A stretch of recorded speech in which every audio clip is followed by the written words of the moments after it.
to empower people. I mean, there's nothing that I would have done in my private life that I've not tried to replicate nationally and even within my constituency. I mean, we're working hard to make sure that we empower the people of Antigua and Barbuda. And the irony about it is that the rhetoric coming from those who did not assist in any ways, that they're trying to say to the people of Antigua and Barbuda that we're only empowering ourselves. I mean, when I hear a man like Harold Lovell, for example, chiding me and saying that I'm only empowering my family, when he served for 10 years and he can't point to a single property that he helped to repair in his constituency. We have a happy program, home improvement program, in which we're building free homes and give to people. I mean, that is how you uplift people. I mean, that is how you improve their living standards. That is how you help them to create wealth. I mean, the land that we sell as low as $3 a square foot. There are times when people buy land from us at $3 a square foot. And, you know, it's worth at least $10, $15 on a retail basis. By so doing, we're transferring equity to these individuals. I mean, when we provide them with duty-free concessions to purchase vehicles, again, we're transferring wealth to them. We provide duty-free concessions to help them to build their homes. I mean, I would have announced, for example, on the Cabby, I think it was about 30-something million in homes in which they didn't have to pay any taxes on the importation of the material, the building material.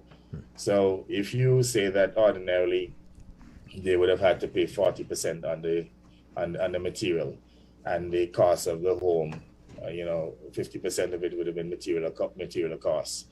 You can see right there that we're subsidizing the property by 25%. So if you build, for example, a property that costs $200,000, that's $50,000 you put in your pockets right there.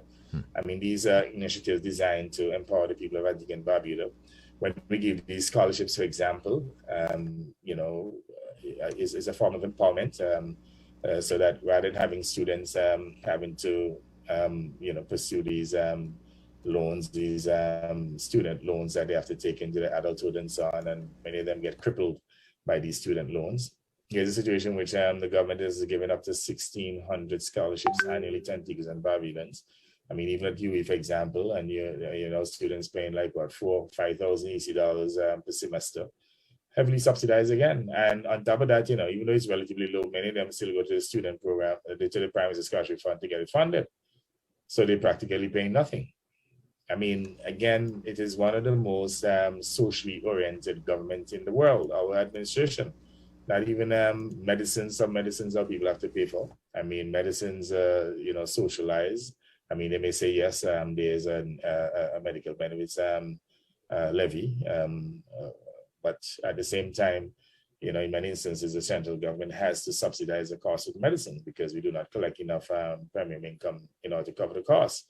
And we're now seeking to expand medical benefits into a national health insurance program. That's going to result in additional burdens on the public sector. I mean, the Treasury will have to cough up some more money. I mean, when you look at the entrepreneurial program, for example, in which we're providing loans with an interest rate of as low as 1%. The maximum interest they charge on those loans is 3%. That in itself represents a subsidy. I mean, savings, for example, if you have a significant amount of money, you can get as much as 3% at the bank. And when you look at the fact that the government loaning money at 1%, it is more than the cost of the money. Again, it is all about giving our people a leg up and helping them to build wealth. And I know that they have tried to vilify me on the issue of wealth creation, but at some point, I know I'll be celebrated on this issue because I don't want Antiguans and Barbudans to be a nation of poor people.